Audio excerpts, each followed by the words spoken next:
এই লোকটার নাম হচ্ছেন আব্দুল খালেক শরীয়তপুরী। গতকালকে পাবনা জেলায় সাতিয়া থানার মাহফিলে কয়েক মিনিট মাহফিলে যাইতে দেরি হয়েছে বলে ওই মাহফিল প্রাঙ্গণে যাওয়ার সঙ্গে সঙ্গে ওই এলাকার কিছু যুব সমাজ, কিছু আলেম ওলামা যৌথ মিলে আলেমকে আক্রমণ করেছে, তার গাড়ি ভেঙে চুরমার করে দিয়েছে। আলেমের ধার ধরে বিভিন্ন জায়গায় আঘাত করেছে। তিনি তো একজন মুসাফির মানুষ, নাম তার আব্দুল খালেক শরীয়তপুরী। ভাইজান আমার, বন্ধুগণ আমার, আমি একটা কথাই আপনাদেরকে বলতে চাই, যার মধ্যে দুইটা জিনিস নাই সে আল্লাহর জান্নাতে যাবে কেমনে? এক নাম্বার সময় মতো নামাজ, দুই নাম্বার হলো যার ভিতরে ধৈর্য নাই। জনে বলুন ঠিক কিনা? আব্দুল খালেক শরীয়তপুরী কেন এত দেরিতে আসলো? এটা আগে স্টেজে উঠান অথবা অফিসে বসান, তারপরে শোনেন, তারপরে আপনি তাদেরকে উত্তম মাধ্যম দেন। কথা বলেন ঠিক কিনা? একটা মানুষের মুখে কথা না শোনার আগেই একজন মুসাফির মানুষ, আলেম মানুষ, তার গাড়িতে আঘাত করলেন, তার শরীরে আঘাত করলেন। এটা কোন ধরনের মাহফিলের আচরণ? কথা কোন ঠিক কিনা? ভাইজান আমার, বন্ধুগণ আমার, রাস্তাঘাটের ব্যাপার আমি আমার নিজের কথায় আজকে বলি। আমি সকাল 9টায় সেই আপনার চাপাই নবাবগঞ্জ থেকে, শিবগঞ্জ থানা থেকে আপনাদের এই জামালপুর এই শেষ থানায় যখন আসতেছিলাম, সকাল 9টা আমার প্রাইভেটে চড়ছি। আমার ড্রাইভারের দিকে বারবার আমি তাকাই, আমার ছোট ভাইটার দিকে মায়া হচ্ছিল। আমাদের অনেক সময় ঘুম আসে, ঘুমাই, কিন্তু ড্রাইভার তো রেস্ট পায় না। একটু রেস্ট করলে তো মাহফিল দেরি হয়ে যাবে। সকাল 9টায় গাড়িতে হাত দিয়েছে, এখানে আসতে মাত্র 20 মিনিট সময়, 25 মিনিট সময় আগে আসলাম। ভাইজান, রাস্তা পথে তো সব সময় জ্যাম ট্যাম থেকেই যায়। একটু জোরে বলুন ঠিক কিনা? ভাইজান আমার, বন্ধুগণ আমার, বুঝতে হবে যারা রাস্তায় বেড়ায় তাদের শরীর কত ক্লান্ত থাকে। মুসাফিরদের জন্য আল্লাহ তাআলা আসান করে দিয়েছেন। যারা মুসাফির তাদের জন্য নামাজ 4 রাকাতের জায়গায় 2 রাকাত। মুসাফির যারা হবে রমজান মাসে রোজা তার জন্য রাখা লাগবে না। আল্লাহ মুসাফিরদের জন্য ইবাদত শর্ট করে দিয়েছে। আর তোমরা মুসাফিরকে ধরে ঘাড় ধাক্কা দাও, গাড়ি ভাঙ্গো, কিয়ামতের দিন দেখা হবে তোমরা কয় নাম্বার মাহফিলের কমিটি। জোরে বলো ঠিক কিনা? যারা এই সমস্ত কোরআনের মাহফিলে, যারা উলামায়ে কেরামদের শরীরে হাত তোলে, যারা আলেমদের শরীরে হাত দেয়, তারা ইসলামের দুশমন, তারা জাতির দুশমন। জোরে বলো ঠিক কিনা? একজন আলেমের শরীরে হাত দেওয়া এটা দণ্ডনীয় অপরাধ। কথা বলেন ঠিক কিনা? একজন মানুষের দেরি হতেই পারে, সেটা বুঝতে হবে এবং জানতে হবে আগে কি কারণে দেরি হলো। আমি গাড়িতে চলতে চলতে যদি আমার গাড়িটা অ্যাক্সিডেন্ট হয়, আপনার মাহফিলটা বড় না আমার গাড়িটা, আমার জীবনটা বড়? বলেন তো, কথা বলেন। আমি আস্তে আস্তে যদি আমার গাড়ির পাংচার হয়ে যায়, আমার গাড়ির পাংচারটা ছাড়তে তো 20-25 মিনিট সময় লাগবে, সেটাকে সেরে আসতে যদি 10 মিনিট দেরি হয়, তার জন্য একজন আলেমের শরীরে হাত উঠাবে? কথা বলেন ঠিক কিনা চাচা? এটা কি কোনো মাহফিলের কমিটির কোনো আচরণ হতে পারে? কিছুদিন আগে ওই পাবনা জেলায় আমার আরেক ভাই খতিবুল উম্মাহ হাফিজুর রহমান কুয়াকাটাকেও বেজ্জত করেছে। বাংলাদেশের অসংখ্য উলামায়ে কেরামদেরকে পাবনা জেলার মানুষেরা উলামায়ে কেরামদের সাথে আচরণ করতেছেন খারাপ। মনে রাখবেন, একবার আলেমদের অন্তর থেকে যখন আপনারা মুছে যাবেন, আল্লাহর গজব পড়বে আপনাদের উপর। জোরে বলুন ঠিক কিনা? বাংলাদেশে কিছু আলেমদের সাথে খারাপ আচরণ করার কারণে বাংলাদেশের এই স্বৈরাচারের উপর আল্লাহর গজব নেমে এসেছিল। কথা বলেন ঠিক কিনা? মরহুম শহীদ আল্লামা দেলওয়ার হোসেন সাঈদী নিরপরাধ মানুষটাকে অপরাধী বানাইয়া যখন ওই পুলিশের ভ্যানে উঠায়, তখন বেচারা ফুপাই ফুপাই খাচ্ছিল। এই কোরআনের পাখিটাকে কত নির্মম অবিচার অত্যাচার করেছিলেন আপনারা। এই মানুষটা যদি বেঁচে থাকতো, আজকে তার মুখে আমরা কোরআন শুনতে পারতাম। জোরে বলো ঠিক কিনা? এই মানুষটাকে তোমরা মেরে ফেললা, এই সোনার মানুষটাকে তোমরা মেরে ফেললা। একজন সাঈদীকে মারছো, 1000 সাঈদী বাংলার জমিনে আল্লাহ তৈরি হয়ে গেছে। কথা বলেন ঠিক কিনা? আজকে বাংলাদেশে একটা সাঈদী নাই, বাংলাদেশে 1000 সাইদির রুহানি সন্তান তৈরি হয়ে গেছে। কথা বলার ঠিক না? একজন সাইকুল হাদিস নাই, হাজারো সাইকুল হাদিস বাংলার জমিনে তৈরি হয়ে গেছে। ইসলামকে কোনোদিন দাবিয়ে রাখা যায় না, কোরআনকে কোনোদিন দাবিয়ে রাখা যায় না, ইসলামকে কোনোদিন দাবিয়ে রাখা যায় না। যারা দাবিয়ে রাখে তারা বোকা। জোরে বলুন ঠিক না? এটা কি কেরাসিন তেলের বাতি? কথা কর, এটা কি কেরাসিন তেলের বাতি দিয়ে ফু দিলে নিভাবেন? এটা কারেন্টের বাতি। কেরাসিন তেলের বাতিতে ফু দিয়ে নিবানো সম্ভব, কিন্তু কারেন্টের বাতি তো ফু দিয়ে নিবানো সম্ভব না। এটাকে সুইচ টিপতে হবে। এই কোরআনের সুইচ কোথায় জানেন? ইন্না নাহনু নাযালনা যিকরা ওয়া ইন্না লাহু লাহাফিজুন। কোরআনের সুইচ কোথায় জানেন? ফি লাউহিন মাহফুজ। আল্লাহর আরশের উপর যার নাম লাউহে মাহফুজে, ওটা আসল জায়গা। ওখানে মেন সুইচ বসা আছে, ওখানে কোরআনের অরিজিনাল কপি রাখানো হয়েছে। সুতরাং কোরআনকে পুড়লে আর ডাস্টবিনে ফেলাইলে কোরআন শেষ হবে না, বরং কিয়ামত পর্যন্ত কোরআনের বাতি আরো বেশি জ্বলবে। হাত তুলে বলুন ঠিক না? প্রিয় ভাইয়েরা আমার, প্রিয় বন্ধুরা আমার, পাবনা জেলা সাতিয়া থানা যারা আব্দুল খালেক শরীয়তপুরীর সাথে যারা খারাপ আচরণ করেছেন, আমরা বাংলাদেশের সকল ইসলামিক আলোচকেরা আমরা প্রতিবাদ জানাই। জোরে বলুন ঠিক না? আমরা প্রত্যেকটা বাংলাদেশের যত ইসলামিক স্কলার বক্তারা আছেন, সকল বক্তারা এক সুরে কথা বলবেন, বাংলাদেশে কোন আলেমদের সাথে যারা খারাপ আচরণ করে তারা কোনোদিন সহি বাবার সন্তান হতে পারে না, তাদের জন্মের ভেজাল আছে। জোরে বলুন ঠিক না? আরো জোরে বলুন ঠিক না? যারা আলেম ওলামাদের সাথে খারাপ আচরণ করে তারা কোনোদিন সহি বাবার সন্তান হতে পারে না। এটা রাসূলুল্লাহর কথা, হাদিসের কথা। একটু জোরে বলুন ঠিক না? প্রিয় ভাইয়েরা আমার, প্রিয় বন্ধুরা আমার, যারা আব্দুল খালেক শরীয়তপুরীর গাড়ি ভাঙচুর করেছেন, যারা আব্দুল খালেক শরীয়তপুরীর হাত শরীরে উঠিয়েছেন, আমরা আজকে জামালপুর জেলার পক্ষ থেকে তৌহিদি জনতাকে নিয়ে আমরা আজকে প্রতিবাদ জানাই। ওসির এই মাহফিল কমিটিকে ওলামায়ে কেরামদের কাছে হাত জোড় করে মাপ নিতে হবে। জোরে বলুন ঠিক না? আল্লাহ যেন তাদেরকে হেদায়েতের বুঝ দান করেন। একটু আমিন বলেন। কথায় কথায় এই কথাটা উঠে আসলো, একটু জোরে কোন আল্লাহু আকবার। ভাইয়েরা আমার, বন্ধুরা আমার, নাম ছিলেন আল্লাহর বান্দার নাম শাহেদউলা। যুবকের মাথায় হাত দিয়ে একটা দোয়া পড়ছে। দোয়াটা কি সবার জানা আছে? আলহামদুলিল্লাহি রাব্বিল আলামিন আর রহমানির রহিম মালিক ইয়াউমিদ্দিন ইয়্যাকা না'বুদু ওয়া ইয়্যাকা নাস্তাঈন ইহদিনাস সিরাতাল মুস্তাকিম সিরাতাল লাযীনা আন'আমতা আলাইহিম গায়রিল মাগদুবি আলাইহিম ওয়ালাদ-দাল্লিন। আমিন বলে আল্লাহর ওলি যখন মাথার মধ্যে হাত দিয়ে ফু দিতে গেছে, ফু দিতে গিয়ে শাহেদউলার মুখের মধ্যে দাঁত নাই, ফু দিতে গিয়ে মুখের থুটা যায় মাথায় লাগছে যুবকের। মুখের থু লাগার সঙ্গে সঙ্গে যুবক আল্লাহর বান্দা আল্লাহর ওলির মুখের থুটা এইভাবে মাথা থেকে উঠাই নিয়ে সামনের দিকে তাকাইয়া আমার দিকে তাকান।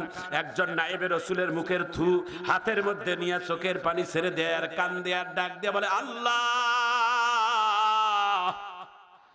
এটা যদি বিশ্ব নবীর মুখের থু হতো তাহলে তো আমি চেটে ফেলে খাইয়ে ফেলতাম। একটু জোরে বলা যায় না আল্লাহু আকবার?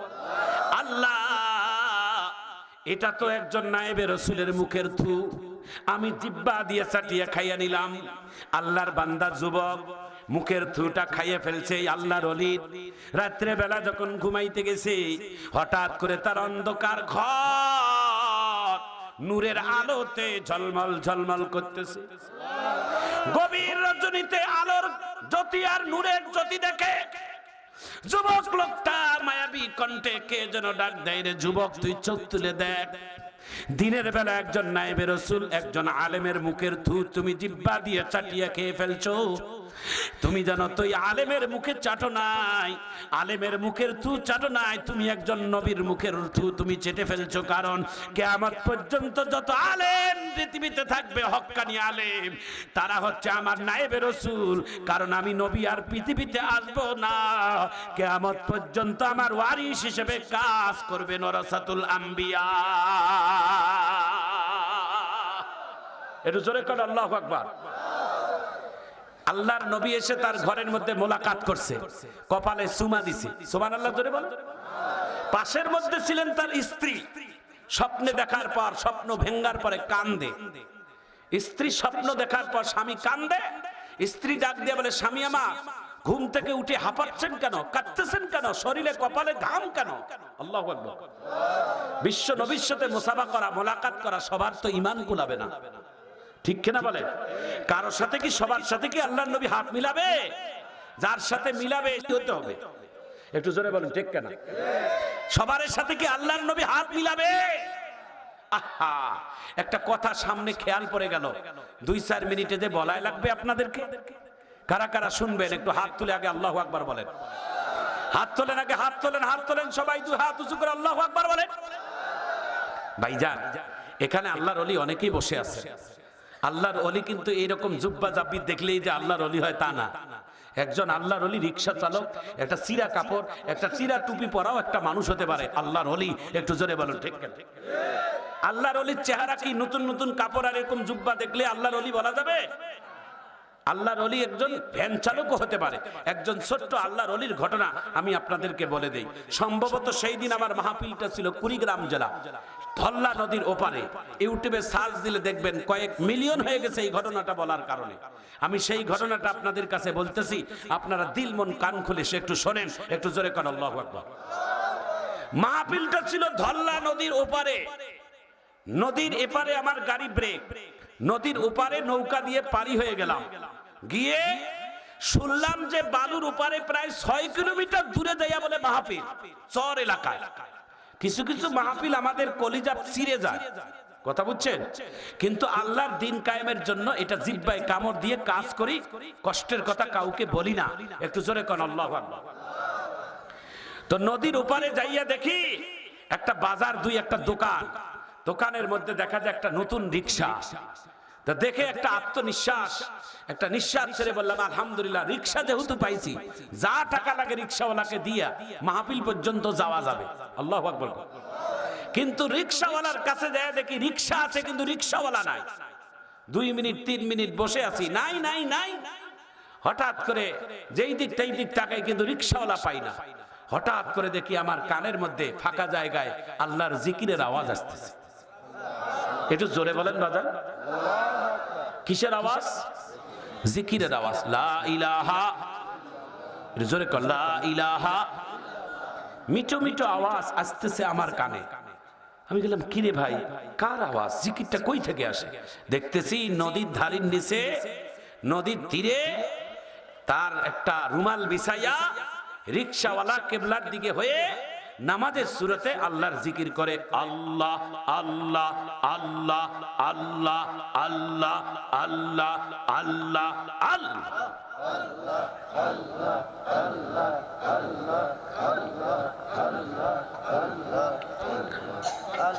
রিক্সাওয়ালা জিকির করে, আমি তো অবাক। রিক্সাওয়ালাকে ডিস্টার্ব দেওয়া যাবে না, একটু শুনি আমিও জিকির, দিলটা ঠান্ডা হোক। একটু আল্লাহু আকবার বলে। কিন্তু আল্লাহর কসম করে বলি বাজান, রিক্সাওয়ালার চেহারা দেখলে মনে হয় শ্রমিক, কিন্তু ওই রিক্সাওয়ালাকে শ্রমিক মনে হয় নাই। রিক্সাওয়ালার শরীরের মধ্যে একটা পাঞ্জাবি ছিল, মাথায় একটা সবুজ রঙের পাগড়ি ছিল। সুবহানাল্লাহ বলেন। সমস্ত শ্রমিকদের পরিশ্রম করার কারণে একটা ঘামের গন্ধ আসে, তাই না? ওই শ্রমিকের শরীর থেকে আমি মেশকের ঘ্রাণের পাইছি। মনে হয় তার শরীর থেকে জান্নাতের ঘ্রাণ। পরিষ্কার পরিচ্ছন্নতা ঈমানের অঙ্গ। জোরে বলেন আল্লাহু আকবার। মা বোনেরা শোনেন, তখন রিক্সাওয়ালার কাছে যাইয়া আমি এইভাবে হেঁকারি দিই। তার মানে আমার এই হুহুতে যেন ওর জিকিরটা একটু যেন আওয়াজ কমে যায়, যেন বুঝতে পারে কেউ একটা কাছে দাঁড়াইছে। যখন 2-1 গালায় হেঁকারি দিলাম, রিক্সাওয়ালা জিকির বন্ধ করে আমার দিকে তাকাইছে। যখন দেখছে একজন হুজুর মানুষ, তাড়াতাড়ি রুমালটা উঠাইয়া ঝাড়িয়া আমার সাথে সালাম দিয়ে মোসাফা করছে। আমি বললাম, চাচা আসসালামু আলাইকুম। ওয়ালাইকুম আসসালাম। চাচা আপনার রিক্সা? হ্যাঁ। আপনি একটু আমাকে একটু পৌঁছাই দেন। কোথায়? মাহফিলে। আপনি এখানকার বক্তা নাকি? আপনি আবুল কাসেম সরকার? জি চাচা। আমি আপনাকে বহুদিন যাবত দেখতে চাই বাজান। আপনার ওয়াজে আমি ইউটিউবে শুনছি, দেখছি, শুনছি, ওয়াজ শুনি, কিন্তু দেখা হয় না। আল্লাহ আজকে আমাকে দেখা করাই দিল। চলেন রিক্সা। আল্লাহু আকবার। রিক্সায় চললাম।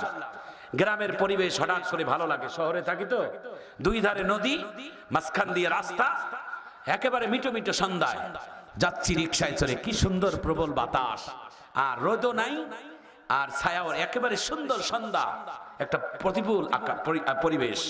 মারহাবা কর। কিন্তু বাজান, রিকশাওয়ালা পেট্রোল চালাচ্ছে, পেট্রোল চালায় আর আল্লাহর জিকির করে, লা ইলাহা, পেট্রোল চালায় আর জিকির করে, পেট্রোল চালায় আর জিকির করে, লা ইলাহা। একদিকে এমন সুন্দর পরিবেশ, আর একদিকে আল্লাহর জিকির, দুইটাই ভালো লাগতেছে। আবার রিকশায় বসা, গাড়িতে চড়ি তো, এর মাঝে মাঝে রিকশায় চললে মজা লাগে। মারহাবা কর। একদিকে রিকশা, একদিকে জিকির, আর একদিকে সুন্দর আবহাওয়া, তিনটাই মুগ্ধ করে রাখছে। এমন সময় মাগরিবের আজান হয়ে গেল। আজান হতেই পাশে একটা টিনের মসজিদ ছিল, রিকশাওয়ালা মসজিদের বারান্দায় কিনারায় লাগাই দিল। আমি বললাম, চাচা, আজান হতে কমপক্ষে 5 মিনিট লাগে, আজানের পরে 5 মিনিট সময় মসজিদের ইমাম সময় দেয়, আপনারও উজু আছে, আমারও উজু আছে, এই 10 মিনিটে আমরা মাহফিলের অনেক কাছে যাব, এত তাড়াতাড়ি ব্রেক কেন করলেন?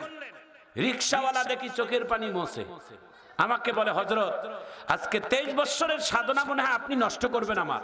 আমি বললাম, কেন বাজান? কয় যে আজকে 23 বছর যাবত আমি রিকশা চালাই, আমি যতগুলো প্যাসেঞ্জার উঠাই আমি সত্য দেই, ভাড়া যা দিবেন দিবেন, আজান হলে আমার কিন্তু পেট্রোল চলবে না। আপনি একজন আলেম মানুষ, এই জন্য বলতে সাহস পাই নাই। আমি বললাম, বাজার মাফ করে দিয়েন, তাড়াতাড়ি নামি। আল্লাহু আকবার। আপনার 23 বছরের আমল যেন আপনার নষ্ট না হয়। আমি ভয়ে তাড়াতাড়ি মসজিদে গেলাম, দেখি রিকশাওয়ালা আমার পাশে নামাজ পড়লো। সবার শেষে রিকশাওয়ালা মসজিদ থেকে বাহির হলো, আমার নামাজ হয়ে গেছে, রিকশাওয়ালা পড়তেই আছে। আমি কেমনে করে আগে আসি, ওনার পাশে আমিও বসে আছি, মনে হয় উনি আমার পীর, আমি ওনার মুরিদ, অথচ আমি ওখানকার প্রধান বক্তা। বাবারে, বক্তা হলে শুধু হবে না বাজান, আমল লাগবে। একটু জোরে বলুন ঠিক কেনা, আরো জোরে বলুন ঠিক কেনা। আমার দিকে তাকান বাজান, এক ফোঁটা চোখের পানি বাহির হবে। রিকশাওয়ালা ডাক দিয়ে বলে, বাজান চড়েন আবার রিকশায়। ও রিকশা মসজিদে বাহির হইয়া বলছেন, হযরত, আমার একটা মনের তামান্না আছে। কি বলেন? কয়, আমি তো হালাল টাকা কামাই, আমার হালাল টাকার একটা চা খাইবেন? বলে, খাওয়ান। তার হাতের তার টাকা দিয়ে চা খাইলাম, আবার রিকশায় চললাম, আবার জিকির। জিকির করতে যাইতে যাইতে হঠাৎ করে আমার দিকে পিছনে তাকাই, কি বলে জানেন? শরীরের পশম খারাপ হয়ে যাবে। বলছে, হযরত, আপনি কি মক্কা মদিনায় গেছেন? আমি বললাম, হ্যাঁ বাজান, আমি অনেকবার গেছি। আপনি কি রসুলের রওজা মোবারকে যান নাই? হ্যাঁ গেছি। আমার রসুলকে জীবনে কোনোদিন স্বপ্নে দেখছেন? আমাকে বলতেছে। আমি কইলাম, এবার তো আমি একে হেরে গেলাম, এতবার হজ করছি, এতবার মদিনায় গেছি, আমার নবীর কেমন স্বপ্নে তো আমি দেখি নাই। আমি বললাম, বাজান, আপনি কি নবীরে দেখছেন? তখন তিনি এই টিস্যু দিয়া নিজের রুমাল দিয়ে চোখের পানি মুছে আর বলে, হযরত, আপনাদের দোয়ায় আল্লাহ তাআলা মক্কা মদিনা যাওয়ার মন প্রতিদিন আমার কান্দে, কিন্তু দিনে 200-300 টাকা কামাই করি, ছেলে মেয়েকে দিতে আর খাইতেই শেষ, হজে যাই টাকা আমার কেমনে হয়, কিন্তু আমার মনটা প্রতিদিন নবীর রওজার জন্য কান্দে। আল্লাহ তাআলা এই চোখের পানির বিনিময়ে একবার দুইবার নয়, এই ভাঙ্গা টিনের বাড়িতে মদিনার নবীকে প্রায় 50 বারের অধিক আল্লাহ আমাকে দেখাবেন। একটু হাত তুলে আল্লাহু আকবার বলেন না বাজান, একটু জোরে বলেন না আল্লাহু আকবার। শরীরের পশম খাড়া হওয়ার মতো কথা না বাজান, একটা তাকবীরও দেন না আপনারা? কয়বার কয়বার দেখছে? এটা কি টাকার বিনিময়ে হয় বাজার? হজ করতে গেলে 7-8 লাখ টাকা লাগে, কিন্তু হজ এক জিনিস আর নবীর স্বপ্ন দেখা আর এক জিনিস। একটু জোরে বলুন ঠিক কিনা?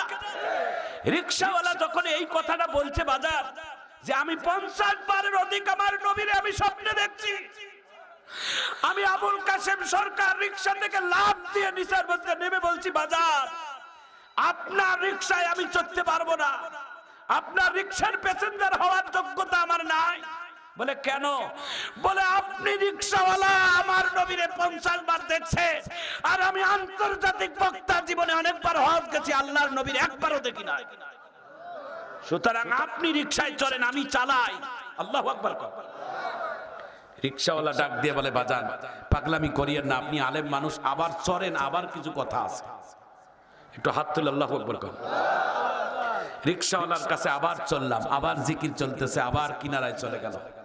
যাইতে যাইতে মাহফিলের কিনারায় আমি মনে মনে চিন্তা করলাম রিকশাওয়ালাকে আজকে একটা হাদিয়া দিয়ে দোয়া নেব, গরিব মানুষ একটু দেই হাদিয়া। আল্লাহর অহংকার নিয়ে বলছি না, বুঝার জন্য বলছি। একটা মোটা টাকা মানে 1000 টাকার একটা নোট হাতের মধ্যে মুঠ করে রিকশাওয়ালার সাথে মোসাবার মাধ্যমে খালি দিতে চাইলাম। হাতের মধ্যে হাতে কাজ হচ্ছে। রিকশাওয়ালা দেখি হাতের মধ্যে টাকাটা না নিয়ে মুঠ করে আবার ঠেলে আমার হাতে দেয়, আর চোখের পানি মুছে ডাক দিয়ে বলে, হযরত আমি 23 বছর যাবত আজকে রিকশা চালাই, জেনারেল মানুষের কাছে টাকা নেই, একজন আলেমকে রিকশায় চড়াই টাকা নেই না, কারণ আমি আলেম হতে পারি নাই। তো একজন আলেমদেরকে আমি সম্মান দেই অন্তর থেকে। একজন আলেমকে মহাব্বত করলে মদিনার নবী নাকি খুশি হয়। আজকে এই মদিনার নবীকে এই জন্য আমি পেয়েছি আলেমদেরকে সম্মান করার কারণে। একটু চিৎকার দিয়ে জোরে কর আল্লাহু আকবার। আমি রিকশা থেকে লাফ দিয়ে বললাম, বাজার আপনি আমার কলিজার মধ্যে স্মৃতি হয়ে থাকলেন। আপনি এমন একজন রিকশাওয়ালা যার কাছে আমার তাফসীর কারকের শিক্ষা থাকলো। জোরে বলেন আল্লাহু আকবার। এ রিকশাওয়ালা ভাই, আপনি বাংলার জমিনে রিকশা চালাইয়া মদিনার নবী আপনার ঘরে 50 বার আসে, আর আমি মদিনাতে এতবার গেছি, আমার নবীর একবারও আমার দেখা হওয়ার সামর্থ্য আল্লাহ জুটায় নাই। এই জন্য বলি জামালপুরের ভাইয়েরা আমার, বোনেরা আমার, হজ করলেই শুধু হবে না, ঈমান আমল মজবুত করেন। ঈমান আলম মজবুত যখন হবে, এমনি করে আপনার মদিনার নবী আপনার ঘরের দুয়ারে হাজির হইয়া যাবে।